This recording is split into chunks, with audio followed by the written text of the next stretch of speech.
Bonjour, encore une fois pour la suite des exemples qui permettent de manipuler un fichier régulier. Donc, je poursuis avec un exemple qui ressemble aux exemples précédents.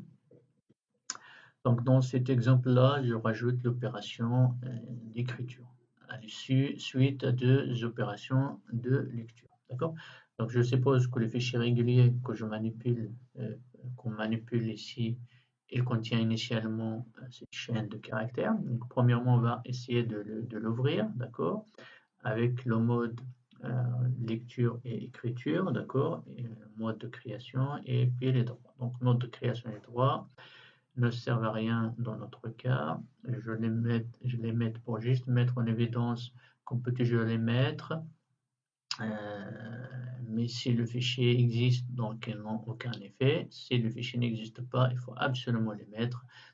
Si le fichier régulier n'existe pas, et vous souhaitez les créer, il faut absolument mettre le mode OCreate et puis les droits pour lesquels, enfin, qui doivent être attribués au fichier lors de la création. Donc le fichier data1, il est ouvert en mode lecture et écriture. Donc ça permet donc d'effectuer l'écriture et puis la lecture et l'écriture en même temps. D'accord? Sinon, si vous le mettez juste ici, read only, donc vous pouvez faire l'écriture et puis l'écriture va retourner une erreur. Si vous mettez write only, donc là, la lecture va retourner une erreur. D'accord? Donc, l'open va retourner ici soit une valeur supérieure ou égale à 3, d'accord, en cas de succès, soit 0 en cas de problème. Je répète, le descripteur 0, 2, 0, 1 et 2, ils sont déjà libres. Donc 0, c'est l'entrée standard, 1, c'est la sortie standard, et 2, c'est la sortie des erreurs. Donc le système, la fonction appel système, elle va retourner une valeur supérieure ou égale à 3, c'est-à-dire la valeur du premier descripteur libre, qui est comprise entre 3 et 19, normalement. Donc la première lecture, enfin, à l'ouverture du fichier, d'accord, donc là, le fichier est ouvert en mode lecture-écriture.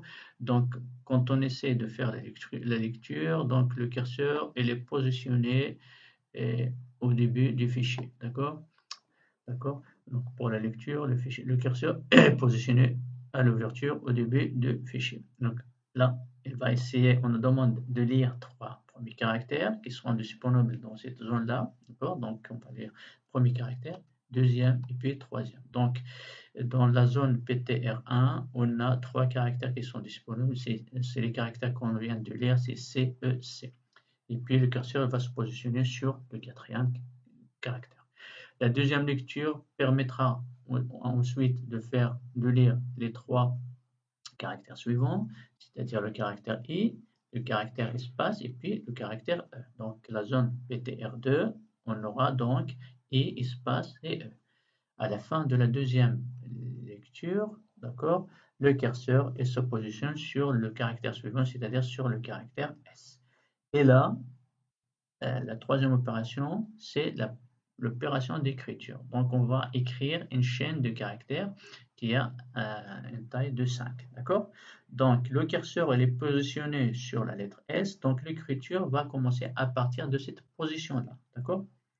Donc, si jamais on rajoute ici le mot de append, l'écriture ne va pas avoir lieu ici, mais elle aura lieu euh, il aura lieu à la fin du fichier. Donc je répète, ici on n'a pas mis le mode append, donc l'écriture aura lieu à partir de la position actuelle, d'accord, dans le fichier, c'est-à-dire à partir de la position où on a maintenant le caractère S. Si jamais on avait le mode append, l'écriture aura lieu à la fin du fichier. Donc, le curseur il était sur la lettre S, donc on va commencer l'écriture à partir de cette position-là. Donc, à la place de S, j'aurai un A. D'accord? À la place de T, j'aurai un J. Et à la place de l'espace, j'aurai un O. À la place de U, j'aurai un U. Et à la place de N, j'aurai T. D'accord?